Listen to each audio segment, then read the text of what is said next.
ఏంటి మాధవా, ఏం ఆలోచిస్తున్నావు? ఏమీ లేదు భూమి. రేపు మనం ఆ ఇంటికెళ్ళడం అవసరం అంటావా? ఏం మాట్లాడుతున్నావు మాధవా? ఆ ఇల్లేంటి? ఎవరిల్లు? అది మనిల్లు. మనింటికి మనం వెళ్ళక మనిల్లు అని మనం ఎలా అనుకుంటాం భూమి? అన్నయ్య కూడా మనం కలిసి ఉండాలని అనలేదు. ఆయన అంత బాధపడుతూ ఉంటే మళ్ళీ మనల్ని ప్రత్యేకంగా రమ్మని పిలవాలా మాధవా? ఎందుకు అలా ఆలోచిస్తున్నావు? దూరం అయిపోయాం, మళ్ళీ దగ్గర అవుతున్నావు. అందరం కలిసి ఆనందంగా ఉండాలి అని ఆలోచించాలి, కానీ ఆ ఇంటికి దూరంగా ఉండాలని ఎందుకు అనుకుంటున్నావు? నేను అనుకోవటం లేదు భూమి. అన్నయ్యకి నచ్చని పని నేనేదీ చేయలేను. ఒకసారి జరిగిన గొడవకే అన్నయ్య ఎంత బాధపడ్డాడో కళ్ళారా చూశాం కదా. మళ్ళీ ఆ ఇంటికి వెళ్ళి అందరం కలిసుండి రేపు మళ్ళీ ఏదో ఒకటి జరిగి మళ్ళీ విడిపోవడం కంటే ఎలాగో దూరంగానే ఉన్నాం.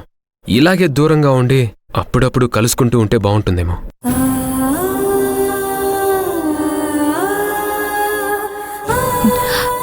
పొరపాటును కూడా అలా ఆలోచించొద్దు మాధవా. మీ ముగ్గురు ఒకరికొకరు ప్రాణంలా బ్రతికారు. మీరిద్దరూ కొట్టుకున్నా తిట్టుకున్నా మధ్యలో మీ అక్క తల్లిలా నిలబడి సర్ది చెప్పేది. ఏ తమ్ముడికి దూరం కాకుండా తన భర్తని కూడా దూరం చేసుకుని మీ దగ్గరే ఉంది. అంత మంచి మనుషులకి దూరంగా ఉండాల్సిన అవసరం లేదు. అందరం కలిసే ఉందాం. కలిసి ఉండాలనే ఆలోచన అన్నయ్యకు ఉండుంటే ఇంటికి రమ్మని అనేవాడు కదా.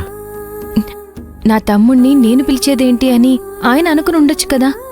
అలా ఎందుకు ఆలోచించవు? ఏ పక్కింటి వాళ్ళని పిలిచినట్టు బొట్టు పెట్టి పిలవాలా మనల్ని?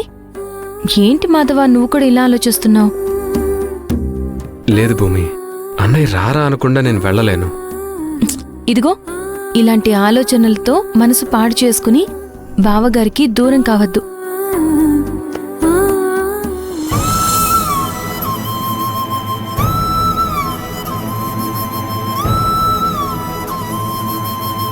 ఏంటమ్మా ఇంకా ఆలోచిస్తున్నావు?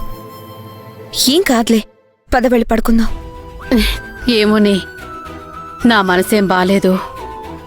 అసలేం అర్థం కావడం లేదు. రేపు వాడు వీళ్ళని పిలవకపోతే ఏం చేయాలి? మాధవ్ వాళ్ళని వాడు పిలుస్తాడులే అని మనం అనుకుంటున్నాం. ఇన్నాళ్లకి అందరం కలిసాం, మళ్ళీ మరింటికి వెళ్ళబోతున్నామని ఆనందంగా ఉంటే వాడేమో కనీసం ఇంటికి రారా అని ఒక్క మాట కూడా చెప్పకుండా వెళ్ళిపోయాడే. ఒకవేళ వాడు వీడు పిలవలేదని రాకపోతే మళ్ళీ అంతా మామూలైపోతుంది. ఇలా ఎన్ని రోజులని నాకేం అర్థం కావడం లేదు. ఇంకా దాని గురించి ఆలోచిస్తున్నావేంటమ్మా? ఏం కాదని చెప్తున్నాను కదా. ఊరికే మనలో మనమే మాట్లాడుకుంటే ఎలాగే? వాళ్లే వస్తారులే అనుకుంటే ఎలాగా? అసలు రాఘవ మనసులో ఏముందో తెలుసుకుంటే మంచిది. లేదంటే సర్ది చెప్పి అందరం కలిసి వెళ్లేలా చూడాలి. తీరా రేపు అందరం బయలుదేరే సమయానికి రాఘవ వచ్చి చెప్పలేదని భూమి మాధవ రాకపోవడం, వాళ్ళెందుకు రావాలి అని మళ్ళీ రాఘవ అనడం, ఇవన్నీ మనకు అవసరమని. నిజంగా ఆయన మనసులో అలాంటి ఆలోచన ఉందో లేదో, ఇంటికి రమ్మంటారో లేదో రేపటిదాకా ఎందుకు? ఇప్పుడే వెళ్ళి మాట్లాడదాం పదా. ఇప్పుడెందుకులే భూమి మళ్ళీ? లేదు మాధవా, ఇలాంటి విషయాలు ఎప్పటికప్పుడు తేల్చుకుంటేనే బావుంటుంది. ఒక ఆలోచన మొదలయ్యాక అది మనిషిని పాడు చేస్తుంది. నువ్వు ఈ ఆలోచన మనసులో పెట్టుకుని రాత్రంతా ఆలోచిస్తూ నిద్రపోవు. నీకు నువ్వే 100 ఊహించుకుంటావు. రేపు బావగారు పొరపాటున అందరం కలిసి వెళ్తున్నాం కదా అంటే నన్ను పిలవలేదు అని నువ్వనుకుంటావు. దానికంటే నేరుగా అన్నదమ్ములు ఇద్దరూ కలిసి మాట్లాడుకుంటేనే బావుంటుంది. దూరంగా ఉండి ఒకరి గురించి ఒకళ్ళు ఆలోచించుకునే కంటే దగ్గరగా ఉండి ఒకరితో ఒకరు మాట్లాడుకుంటేనే క్లారిటీగా ఉంటుంది కదా. వెళ్దాం పద మాధవా. భూమి, చెప్తున్నాను కదా, ఈ ఒక్కసారికి నా మాట విను మాధవా, ప్లీజ్. పద రా. పద.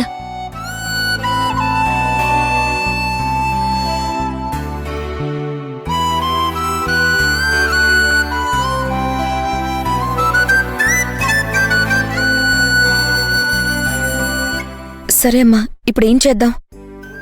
వాడేదో వాడి బాధలో ఉన్నాడు కదా, ఇప్పుడు వెళ్ళి మనం ఏం మాట్లాడగలం? హ, వాడు బాధపడుతున్నాడని మనం చూస్తూ ఊరుకుంటే రేపు అందరం బాధపడాల్సి వస్తుంది కదే. మాధవ్ కూడా మొహం చిన్నపుచ్చుకొని పోయాడు. రేపు వీడు పిలవలేదు అంటే ఖచ్చితంగా వాడు రాడి.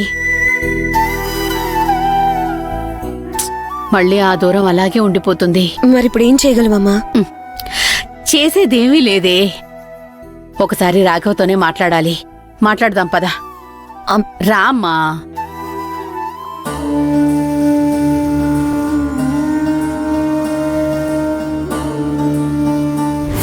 ఆస్తి తాకట్టు పెట్టడానికని వెళ్ళి నువ్వు సంతకాలు పెట్టావు. మా అందరి సంతకాల్ని ఫోర్జరీ చేసి మన ఆస్తిని కొట్టేసింది ఆ రుద్రాణి. కానీ మన భూమి మాధవ్ ఇద్దరూ ఎంతో కష్టపడి మన ఆస్తి మళ్ళీ మనకు దక్కేలా చేశారా.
ఏరా, ఏమైనా మాట్లాడాలా? నువ్వేమైనా మాట్లాడాలనుకుంటున్నావా అన్నయ్య? ముందు నువ్వు చెప్పు.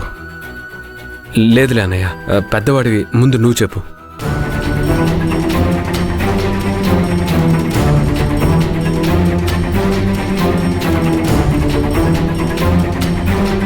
నేను చెప్పేదేముందిరా, సలహాలు ఇవ్వడానికి పెద్దవాళ్ళ ముందు చెప్తారు.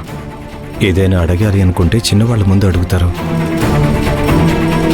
సలహా ఇవ్వాలి అనుకుంటున్నావా లేక అడగాలనుకుంటున్నావా? మీరేమనుకుంటున్నారు అన్నయ్య? నా గురించి వదిలేమని చెప్తున్నాను కదా. లేదన్నయ్య, ముందు నువ్వే చెప్పు. రే, ముందు ఎవరో ఒకరు మాట్లాడండిరా. మీరేం మాట్లాడాలనుకుంటున్నారో మాకు అర్థం కాక మేమేం మాట్లాడాలో మాకు అర్థం కావడం లేదు.